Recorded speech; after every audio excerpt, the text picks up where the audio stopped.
আপনার হাতের তালুতে কি এমন একটি রেখা আছে যা সাহস, নেতৃত্ব আর প্রবল মানসিক শক্তির ইঙ্গিত দেয়?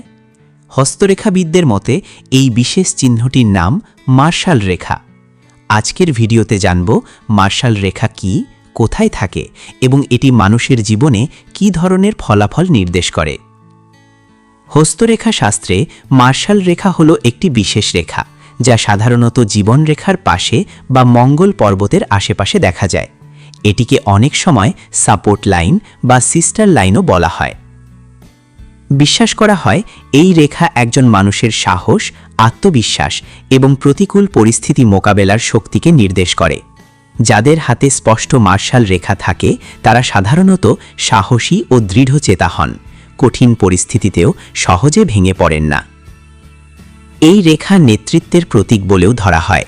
এমন মানুষরা অন্যদের পরিচালনা করতে পছন্দ করেন এবং সিদ্ধান্ত নিতে আত্মবিশ্বাসী হন। অনেক হস্তরেখাবিদের মতে মার্শাল রেখা জীবনে বড় বিপদ বা দুর্ঘটনা থেকে রক্ষা পাওয়ার প্রতীক হিসেবেও বিবেচিত হয়। যদি মার্শাল রেখা গভীর ও পরিষ্কার হয় তাহলে এর প্রভাবকে শক্তিশালী ধরা হয়, কিন্তু রেখা যদি ভাঙা বা অস্পষ্ট হয় তাহলে জীবনে বাধা বা মানসিক অস্থিরতার ইঙ্গিত হিসেবে দেখা হয়। তাহলে আপনার হাতে কি আছে মার্শাল রেখা? আর আপনি কি বিশ্বাস করেন হাতের রেখা মানুষের ব্যক্তিত্ব বা ভবিষ্যৎ সম্পর্কে কিছু বলে? কমেন্টে জানাতে ভুলবেন না। ভিডিওটি ভালো লাগলে লাইক দিন, শেয়ার করুন এবং এমন আরও রহস্যময় তথ্য জানতে সাবস্ক্রাইব করুন।